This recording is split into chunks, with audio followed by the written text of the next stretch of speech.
या विनाशकारी महामार्गाला राज्यातील शेतकऱ्यांचा तीव्र विरोध असून हा प्रकल्प पूर्णपणे रद्द करावा या मागणीसाठी आता आंदोलनाचा पुढील टप्पा जाहीर करण्यात आला. आगामी आषाढी एकादशीच्या पार्श्वभूमीवर राज्यातील 13 जिल्ह्यातील बाधित शेतकरी एकत्र आले असून येत्या शनिवार 18 जुलै 2026 रोजी पंढरपूर येथील ऐतिहासिक वाकरी मैदान येथे सकाळी 11 वाजता शेतकऱ्यांची भव्य जाहीर सभा संपन्न होणार आहे. या सभेनंतर वाकरी ते विठ्ठल मंदिर पंढरपूर अशी हजारो शेतकऱ्यांची भव्य पायी सद्बुद्धी यात्रा काढण्यात येणार असल्याची माहिती शक्तीपीठ विरोधी कृती समितीच्या वतीने माजी खासदार राजू शेट्टी यांनी दिली आहे. आषाढी एकादशीच्या शासकीय महापूजेसाठी राज्याचे मुख्यमंत्री देवेंद्र फडणवीस हे पंढरपुरात येणार आहेत. या दौऱ्याच्या पार्श्वभूमीवर राज्यातील 13 जिल्ह्यातील शेतकरी पंढरपुरात विठ्ठलचरणी एकत्र येत आहेत.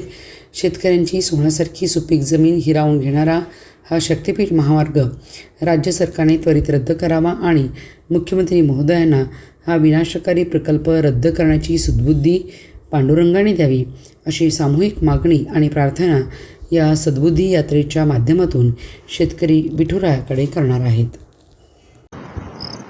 शक्तीपीठ महामार्ग होऊ नये म्हणून गेली 2 वर्षे 13 जिल्ह्यातले शेतकरी सातत्यानं संघर्ष करत आहेत. एकतर गरज नसलेला हा महामार्ग आहे, व्यावहारिक दृष्ट्या तोट्याचा असणारा हा महामार्ग आहे. या महामार्गाला समांतर दुसरा राष्ट्रीय महामार्ग आहे. तरी सुद्धा केवळ या महामार्गाच्या बांधणीतून 50-60 हजार कोटी रुपये पैसे काढता यावेत या उद्देशानंच सरकार जबरदस्तीनं शेतकऱ्यांचा विरोध असताना हा महामार्ग रेटू पाहतंय. नुकतंच त्याची एक अधिसूचना सुद्धा सरकारनं काढलेली आहे. विधिमंडळाचं पावसाळी अधिवेशन चालू आहे. या अधिवेशनामध्ये विधानसभेत किंवा विधान परिषदेमध्ये याच्यावर चर्चा सुद्धा होऊन द्यायची नाही. कोणा आमदारानं तसा प्रयत्न केला तर तो प्रयत्न हाणून पाडायचा. यासाठी सरकार सातत्यानं प्रयत्न करते आणि चर्चा होऊन देत नाही. लोकशाहीनं दिलेला आमचा अधिकार तो सुद्धा काढून घ्यायला आलेला आहे. अशा परिस्थितीमध्ये आषाढी एकादशीला मुख्यमंत्री पांडुरंगाची पूजा करायला पंढरपूरला येत आहेत. त्यांना सद्बुद्धी द्या.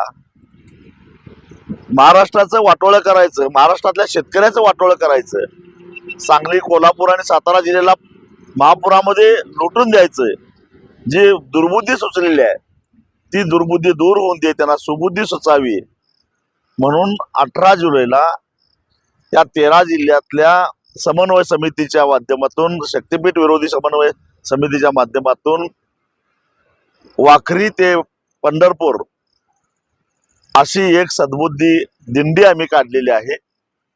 आणि 18 तारखेला सकाळी 11 वाजता या ठिकाणी वाखरीला जमून ही दिंडी पंढरपूरच्या दिशेला जाणार आहे. अगदी वर्ध्यापासून ते सिंधुदुर्ग पर्यंत या 13 जिल्ह्यातले सगळे शेतकरी बाधित या दिंडीमध्ये सहभागी होणार आहेत. या दिंडीच्या माध्यमातून पांडुरंगाला आम्ही साकडं घालणार आहोत. गेल्या वर्षी आषाढी एकादशीला आम्ही साकडं घातलं. काही प्रमाणामध्ये सरकारला माघार घ्यावी लागली.